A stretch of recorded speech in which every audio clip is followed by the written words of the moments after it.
જય ખુખારમાં મેલડી માતાજીને કઈ વસ્તુ સૌથી વધારે પ્રિય છે તે વાત ઉપર ખુખારમાં મેલડીએ શું પ્રવચન આપ્યું તે આપણે આ વિડીયોમાં જોશું. જય માતાજી. માનવ વધારે વાલું હોય, જે વસ્તુ માનવ વધારે પ્રિય હોય એ વસ્તુ જો દીકરો કરે તો માની કૃપા વિશેષ એની પર થઈ જાય ને.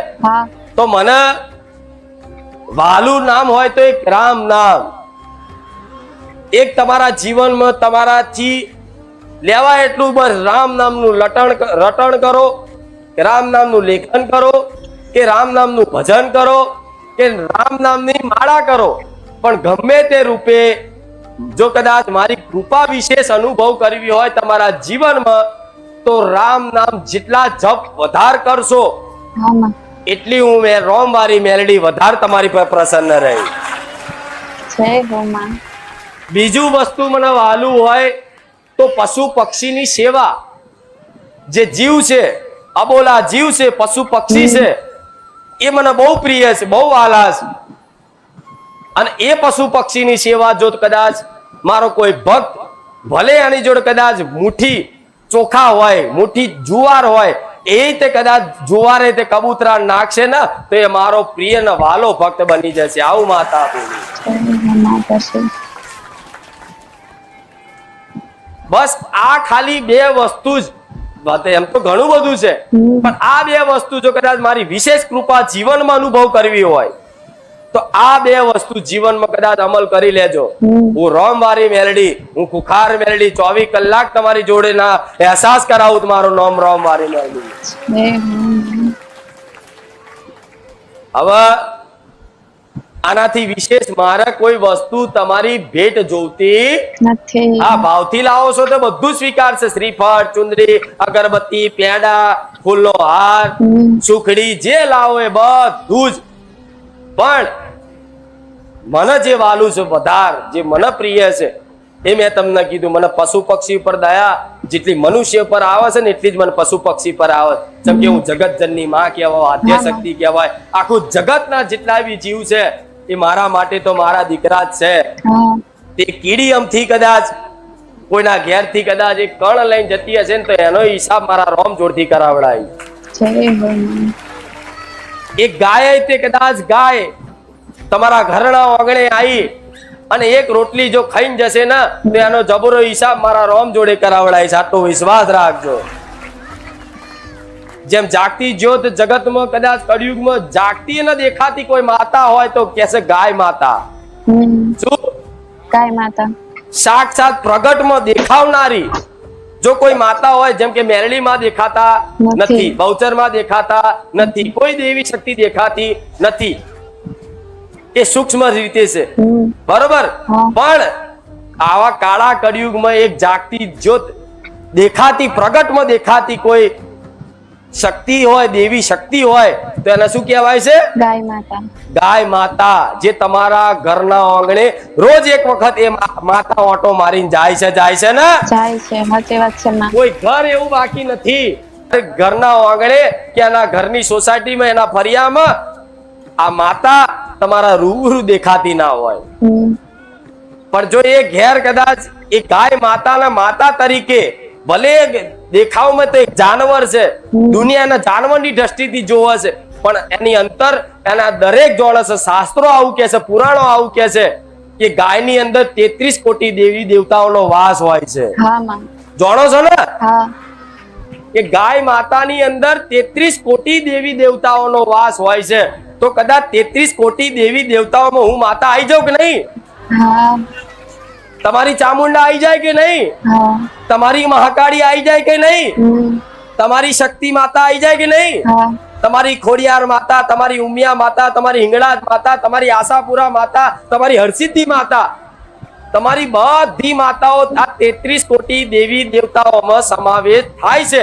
તો કદાચ એ જ ગાય માતાને એક રોટલી ખવડાવો તો 33 કોટી દેવી દેવતાઓમાંથી તમારી હરસિદ્ધિ ને તમારી ચામુંડ માતાને કદાચ પેટમાં ટાળક ના થાય? તમારી માતાને પ્રસન્નતા ના થાય? તમારી માતાની જે ભૂખ છે પ્રેમની, ભક્તિની, એ પૂરી ના થાય? થાય. પણ આ ભરોસા સાથે કરો તો એના જાનવરની દ્રષ્ટિએ નહીં, પણ એના માતાની દ્રષ્ટિએ કદાચ એને કદાચ ભલે પૂજા ના કરો તો એને રોટલી ખવડાવો, એને જુવાર ખવડાવો, એને ઘાસ ખવડાવો, બસ ખાલી આટલું કરશો ને તોય મારી વિશેષ કૃપા, 1000 હાથથી કૃપા તમારી પર રહેશે.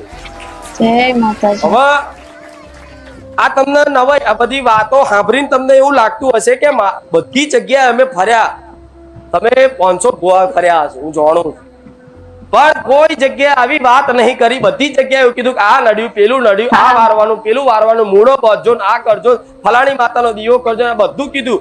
પણ મારી તારા પારે આયા પછી તો આ બધું અલગ નવું સાંભળવા મળે છે. એવું અંદરથી થતું હશે ને? તો દીકરાઓ, હું માતા એવું કહીશ કે તમારા જીવનમાં કઈક ની કઈક વાતે પાપ પુણ્ય બન્યા છે, ખોટા કર્મો તમારા થયા છે. દુઃખ પડવાનું મુખ્ય વિશેષ કારણ હોય તો તમારા કરેલા પાપ કર્મ, એના ફળ સ્વરૂપ તમને દુઃખ આવે.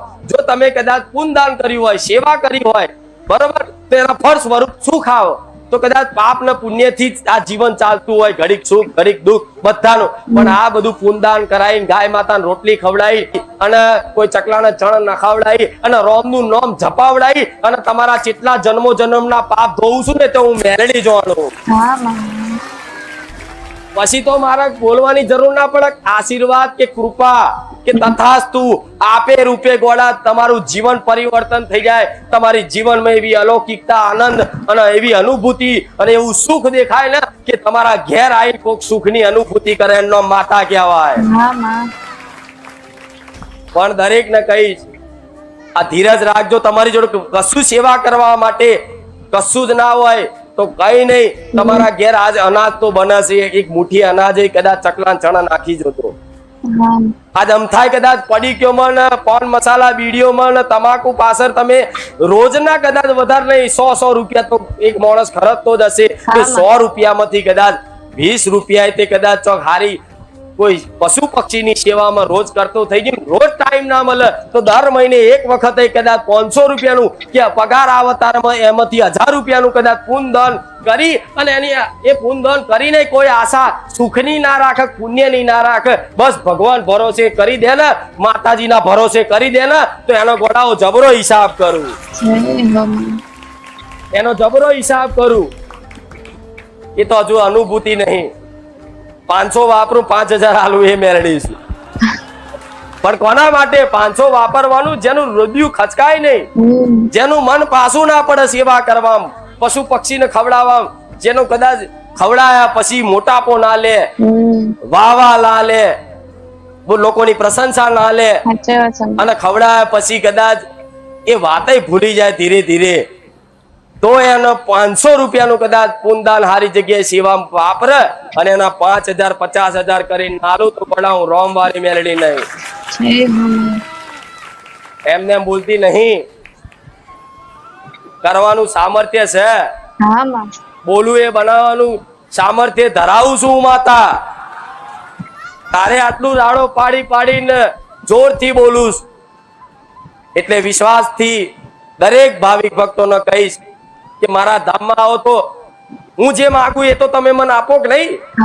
બધી જગ્યાએ તમને બાધાઓ આપીએ છીએ, આપીને બાધાઓ. પેલો ભાઈ આ શ્રીફળ છે તમારા ઘેર મૂકજો, આ મૂળો બાંધીને બહાર લબડાવજો, કોઈ કે ખીલા મારજો, બધું કર્યું તમે. તો હું માંગુ છું તમારી જોડે આટલું કરજો ખાલી. હું બીજું માંગતી કદાચ શ્રીફળ ના પૈસા ના હોય તો ચાલશે. શ્રીફળ નહીં કરો તો હું શ્રીફળ ની ભૂખી નહીં એ ઢગલા થાય. હા, પણ એ તો શ્રીફળ નો તો એક રિવાજ છે. શું કે માતાજી પારે જઈએ એટલે ખાલી હાથ ના લઈ જવા, એના માટે તમે લઈને આવો તો એ સ્વીકાર છે બધું જ. પણ મેં વિશેષ વાત શું કીધી કે આ પુણ્યદાનમાં બસ સેવામાં રોમ નોમમાં કદાચ તમારું જીવન સમર્પિત કરી દો. જો તમારો બેડો પાર ના કરી આલો તો ગોડા રોમ વાળી મેલડી નહીં. હવે આના સહારે કોઈ ખોટા કાર્યો કરાય સમજ પડી? શું કીધું? મતલબ માંસ મટન ના ખવાય.